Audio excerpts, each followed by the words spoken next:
What's good, people? It's your boy, Icarus Gray.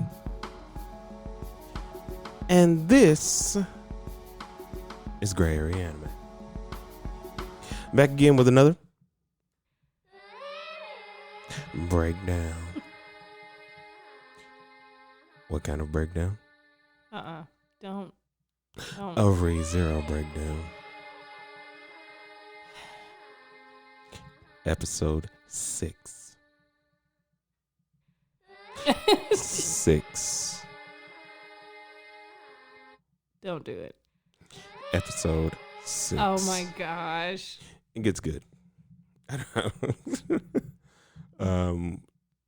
Blah, blah, blah, blah. I always get my word mixed up when I'm trying to like look and check. So fanatical methods like a demon / waifu / best girl / team rim. Yes, this is the second time I was trying to record this episode, and I was not going to allow you to get your hate in. Oh, okay. So, I see what's going on. You can still get it in. I just I'm needed to finish all of my titles. You know, I love Rim. This was pretty good. I'm going to say again, spoiler alert,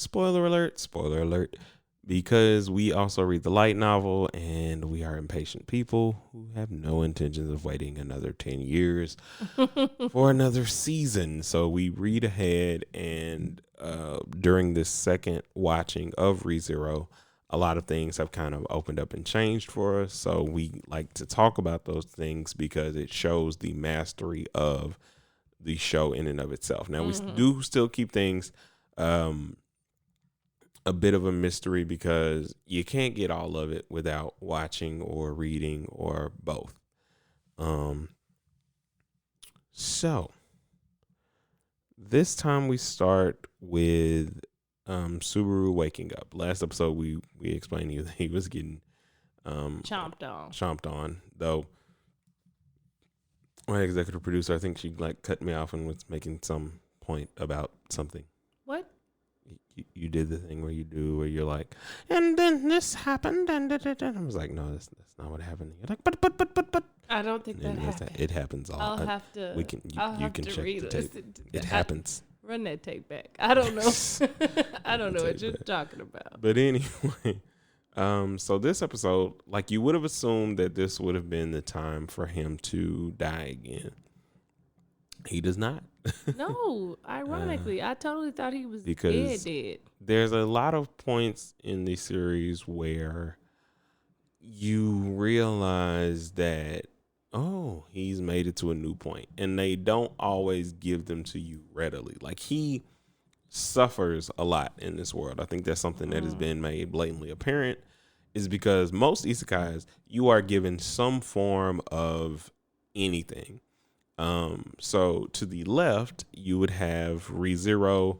To the right, you would have Konosuba in terms of isekais where the main character is, by all accounts, useless and doesn't have like some supreme power.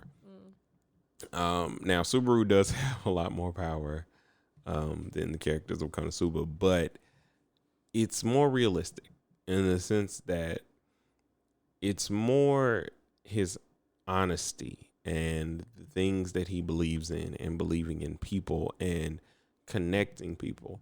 The fact that he is not rejecting of anyone, any race or creed or walk of life. He is just accepting. And they do a great job of kind of illustrating that. And I think this episode really drives those points home. In the first episode, fanatical methods like a demon, he wakes up. He's been, bitten or whatever, but he's healed. He's relatively healed. He does have scars from the mob beasts all over his body, or the witch beasts as they call them. But he's, getting an assessment of everything that's going on. So he wakes up. He has some funny banter with Ram, with Betty. He's eating food. He doesn't speak to Amelia yet because she's sleeping. She had came to his aid and I think like spent all night trying to heal him again. So there's all of these cool things that are going on around him. And again, you kind of get lulled into the, all right, man, we've made it past this. This is good. New save point. Oh, yeah. And he goes to talk to Betty. And him and Betty are having a conversation. And, she goes, you're going to die in a day, dude. He's like, what? And you're like, what is going on? But well, you're like, what? But Subaru's like, okay. well, yeah. As a viewer, you'd be like, well, all Subaru's right. like, and she's like, you don't seem like you're afraid of death. He's like, well, of course I'm afraid of death. I mean, blah blah I'm blah. Blah, freaking blah. out on the inside, but it's okay. And so she explains to him that he has more curses on him because, as you know from the other time, from the previous episodes, when he gets bit by the puppy, that's how the curse was placed on him. Mm-hmm. So now he's been bitten by a whole lot of them, which would mean he got curses all over his body. Yes. And so as they're talking about this, she says the only way for you to pretty much cure yourself now is to kill them before they devour you for your mana. That's the reason that they put a curse on you, is so that once the curse properties have been enacted, they'll just devour your mana. You don't even have to be there. It's just going to happen. So that happens, and now he realizes something. What is it that he realizes? He realizes that somebody's been missing from this entire day. Yeah, because he's literally seen everybody else except this one person. Right when Betty's like, "Oh yeah, you're gonna die," he thinks about that, and he's like, "Where's Rim?" Oh no! Rim has leveled up in into terms of best that girl. rage. That rage. I mean, like, yeah. So now he realized that she's out here killing these mobbies for him. And it's Trying to help. interesting with that back, because they do that flash, right, where Rim's like going off on Betty about not getting rid of these curses, and she's like, "You're just gonna let him die?" And it's a really quick flash, and Betty's like, "I don't know what I can do for him. We'd have to kill like every single one of them." Yeah. And Rim's just like, "I got it." She's like, okay, fine. But she That's what we goes gotta do. Cool. She goes into a rage because he's done this thing to save her life. Now, they realize on one end that she would have technically been fine from what Betty was saying, or she would have been healed from her wounds right now, because that was what kind of she got clued healed him off, from because he was hers. like, well, I'm healed, but how's Rim doing? Well, actually, Rim's good. She's out in the forest. And so she's out here doing this, and now he's like, oh, God. Ram shows up. They have a conversation about the fact that, yep, I'm going to go get my sister. And he's like, yep, we're going to go get your sister. I can't fight. So, but I'm going to do my best. And she's like, well, I got this. And then immediately the next scene is him running with Ram on his back. And she's like, I mean, I'm winded, dog. What do you want me to do here? And he's like, well, I can't fight. Like, what do you want me to do here? Just run. That's all he could do. But run until we find her. So they run. They get to where they need to go. Meaning that the mobbies start attacking them from everywhere. Mm-hmm. It's a lot of them. Somewhere along the lines, they end up finding Rim. Now it is at this point that a couple of things happen that weren't necessarily in, or that we didn't presume were in the first episode. Yeah, we did not realize we're in the first take. Yeah. So they meet up with Rim, excuse me. It's hard to not get them mixed up because Rim sleep. Oh, yeah. Wow. Rim sleep. I don't know if that was conscious, but seems like it might have been. Maybe. I don't know.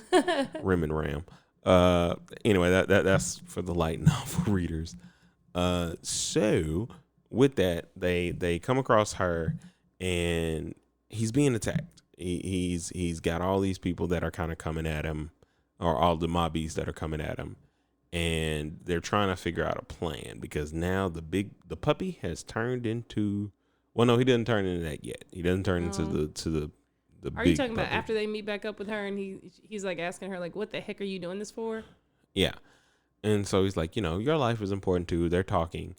And then she goes into flashback mode, and it's like it goes through all of the things that kind of happened. Yeah. They also give a flashback to Rim and Ram's past and how they grew up like and, what and, their and kind of how they got relationship here was. now. Yeah.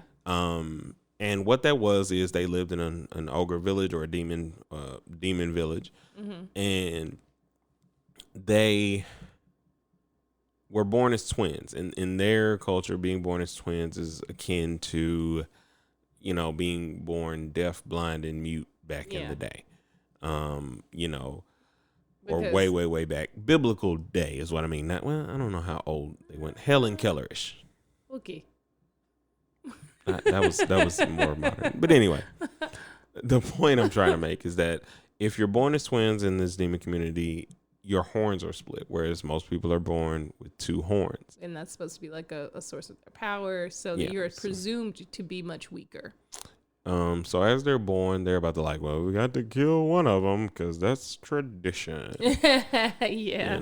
And so and of course they chose Rim for this because I don't know. They just were like, oh, this one. Yeah, like she was second. Like so they rolled dice born. or something. Yeah.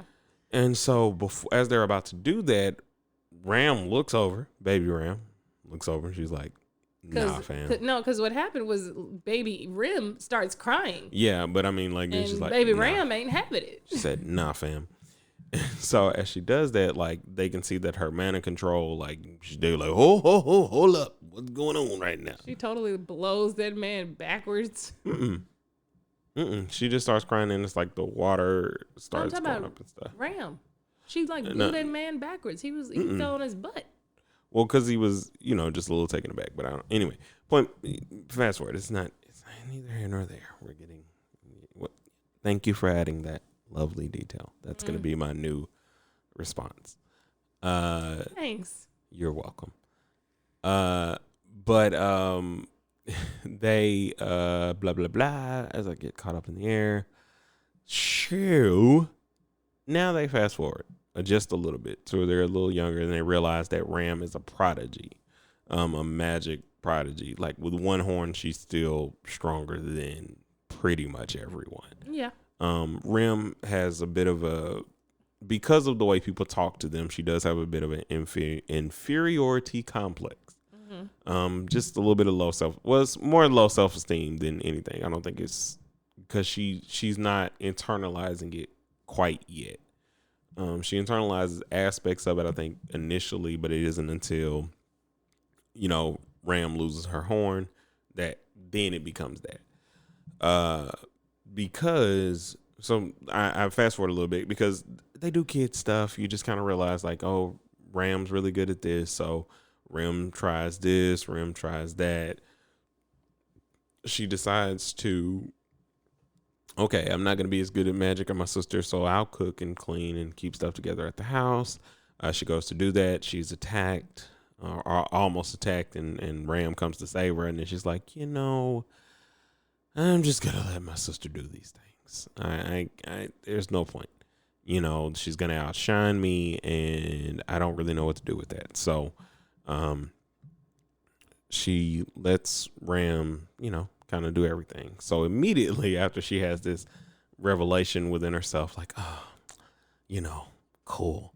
She goes to sleep. She wakes up, opens the door, and sees her sister murdering people. Like, their village is on flames. Their mother and father and the village elder have been burnt to a literal crisp.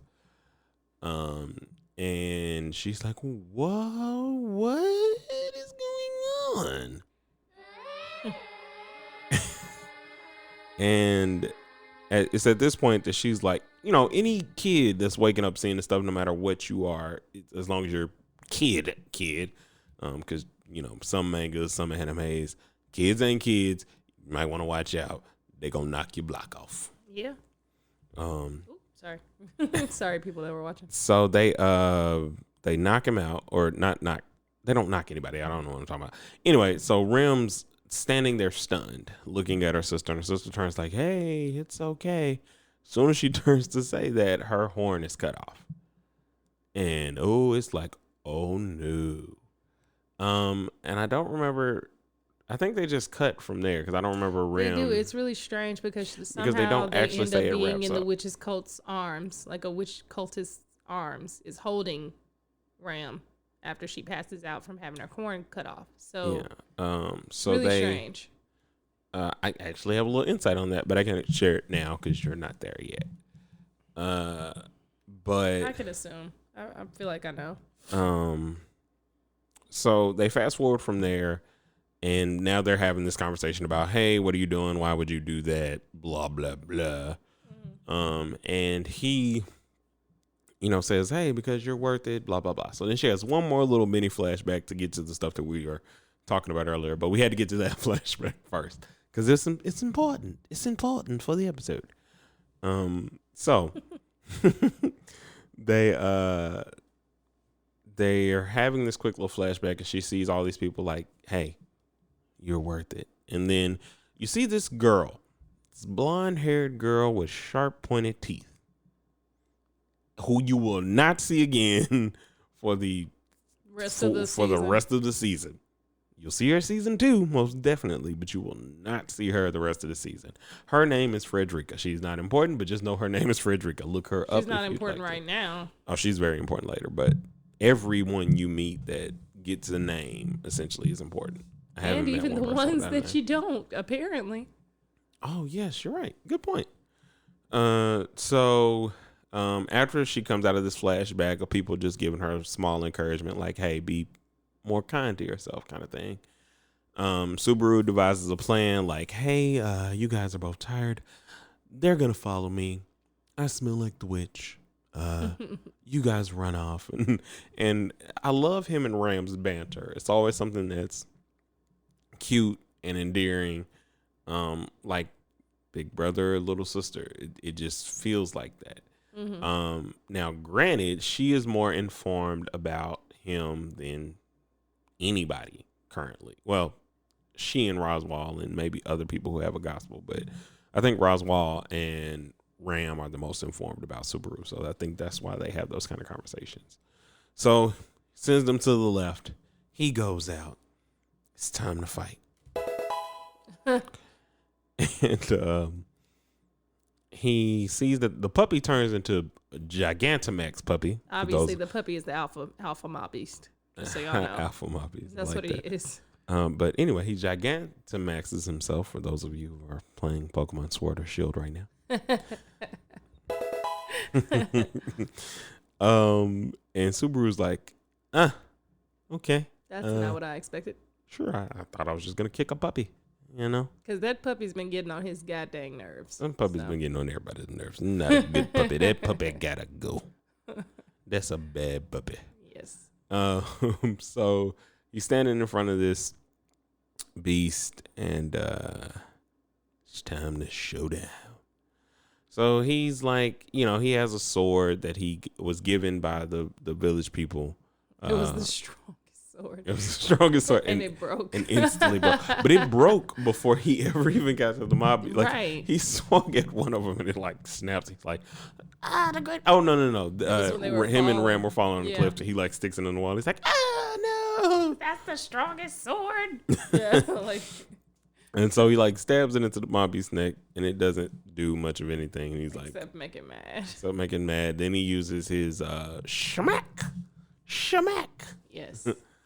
And you're like, oh, okay, he did all this and he about to die. Yeah. And then comes the fire raining down from on high to smite all that live in the forest. Mm-hmm. It is not a the Margaret faster than a speeding bullet. It is the superhero, also known as, I'm not gonna say it, but Roswell's a bleep. Roswell the clown. Yes. Roswell the clown. Sure. That's what he is. He's not. Why would you call him a superhero? Well, because the way he flew in. He's a super villain. He flew in. I mean, yeah. The only reason I'm calling him super because you wouldn't know how much of a super villain he is. And so he lands, and it's like, because he talks so Oh like, my God. and it's so strange, my boy. Please stop. Okay, so he takes everybody out, and they make it back to the mansion, and this is somewhere in there, like the episode kind of ends, I think, for the demon stuff, like once he saves them. So now we get to the next episode where you kind of where they're having a conversation now, once they get back to the mansion, about, all right, we can wrap this story arc up. So there's a lot of things going on. He wakes up because, of course, I think he like passed out from being exhausted or something like that. And Rim's there, and they're having a conversation. And they're having a conversation about everything that has pretty much happened over the past couple of days. And she's pouring her heart out to him, kind of like, and Subaru is well written with his speeches of connecting with people. It's like he understands people's individualities, and he connects that to his own weakness. He connects it to his own personal battles and personal fights. And he's able to connect with these people. It's the reason why we like this form of harem, so to speak, because it's not based on you look nice, as we say so often. Though he does mention when comparing the sisters that one thing you got over your sister is your boobs are bigger. Let's start there. so he does it. There is a little bit of that. It's not as bad as some of the others, or as explicit, I guess. Because she continues to, kind of call herself useless and all this other stuff. Yeah. And he's like, I mean, you're just you. He said, I don't know what would have happened if you had died instead of your sister, if she had two horns and all this other stuff. I don't care. I just, think you're a great person, and I think your sister's a great person, and I want to be there for you guys, kind of spiel. It is so well written. Like, I can't get over how refreshing it kind of is to see the character development of a relationship. Because a lot of times you don't get that nowadays. Sometimes you get this, he pushed her away from a train about to hit her, and now they're in love. Or, she falls into his bedroom through the sky because she's an alien, and he's like, the hormones, But this isn't like that. These things have meat to them. They have a lot of meat to the relationship. So they're just at the point now where they're just becoming friends. I think Rim's like totally starting to fall. No, Rim's there, but I'm saying, like, for him, he's not there yet. Oh, no. Because he doesn't get there until the next arc is going to, it's cringeworthy. Because Agreed. There are so many. This is where you realize that he has everything messed up, that he does not know anything. It has set up everything that is going to come after. We've told you before that Subaru is brash. He is quick. He is, he's naive in a lot of different ways. He has surface level knowledge of people. He doesn't think he does, because he just inherently trusts everyone that he meets, which is why people are drawn to him. But you got to know him before they can actually trust you. And he by default gets to spend more time with people than anybody. He gets about a month's worth of conversations and things with people, and it's really, really refreshing to kind of have that as the backdrop. So yeah, that was pretty much the end of that episode. What do you have, producer? So I just went on Reddit because I was just trying to make sure we covered all the bases and everything for the episode. But I just came across a very interesting comment, because there is one aspect of the episode that I would like to talk about, or at least like point out. And I think that's the end, where after you've seen that, Ram has lost her Horn, you go back to the mansion, and lo and behold, when Ram's sitting in Roswell's lap, I don't know if he's like putting mana in her forehead where the horn is to like keep her magic going or something like that. But it's almost like he's giving her a medicine, and it's like a level of ecstasy. And the only reason I pointed out is because I just came across this really interesting comment on Reddit that says, by the way, horned Ram is very strong. The author said she can solo the white whale in a fight if she had her horn. Now, I know we haven't gotten to the white whale yet, but you and I know who the white whale is, and that's freaking ridiculous. Yeah. And, that's nuts. Reading closer to where I am now, it is also a point of why she was able to fight to help Otto with Garfield. With Garfield, yeah. And I mean, like, of course, there are other people. This will not spoil anything for you. She basically only gets about a minute. A minute of what? A minute of time where she can fully do Use what her power. she's capable of. That's free. I mean, that explains why she got so tired so fast in the forest with the mobbies. But that, to me, is like, wow. I mean, wow. Yeah. The ultimate way to nerf a character's powers, like just straight up destroy it. And then, of course, someone else was like, "Yeah, but I bet that was Roswell's plan all along. That maniacal bastard." So yeah, I mean, at this point, I'm willing to venture out. I'm not gonna say that it's not, but I'm also not gonna say that it is. I'm also gonna say that here's what we've learned about Roswell thus far, and we can end the episode on this aspect from the light novel, just to kind of, because these two episodes there wasn't anything groundbreaking other than the relationships. Everything else you have to like read. You also realize, you will notice, I'm gonna ask you guys a question after you watch this episode. Make sure you watch this episode before you listen to this. Yes. Where's the girl with the blue hair? Yeah. Just ask yourselves that. Then go read the light novel to find out. That heifer.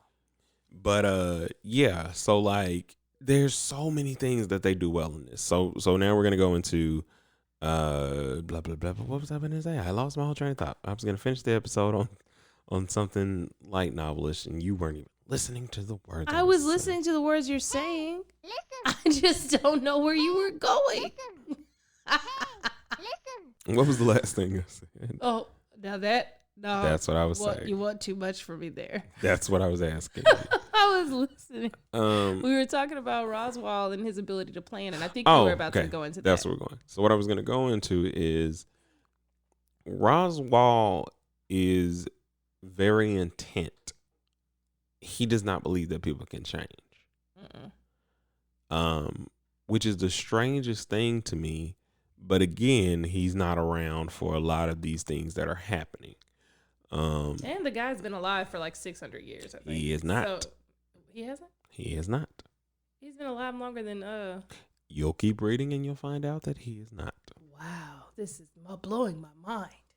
Like, he is not. That we initially thought that he was the original Roswell, which you will learn later, you know, because there's a lot of people who have been alive from like 4 centuries, so on and so forth, 100 years. Like Amelia was frozen in ice for a long amount of time. For like 100 years, In the 100 years, the century that she was gone, that is when the Witch of Envy and all of these different things happened that has constructed the world as it is. Before she was frozen, the dragon was not leading the kingdom at that time.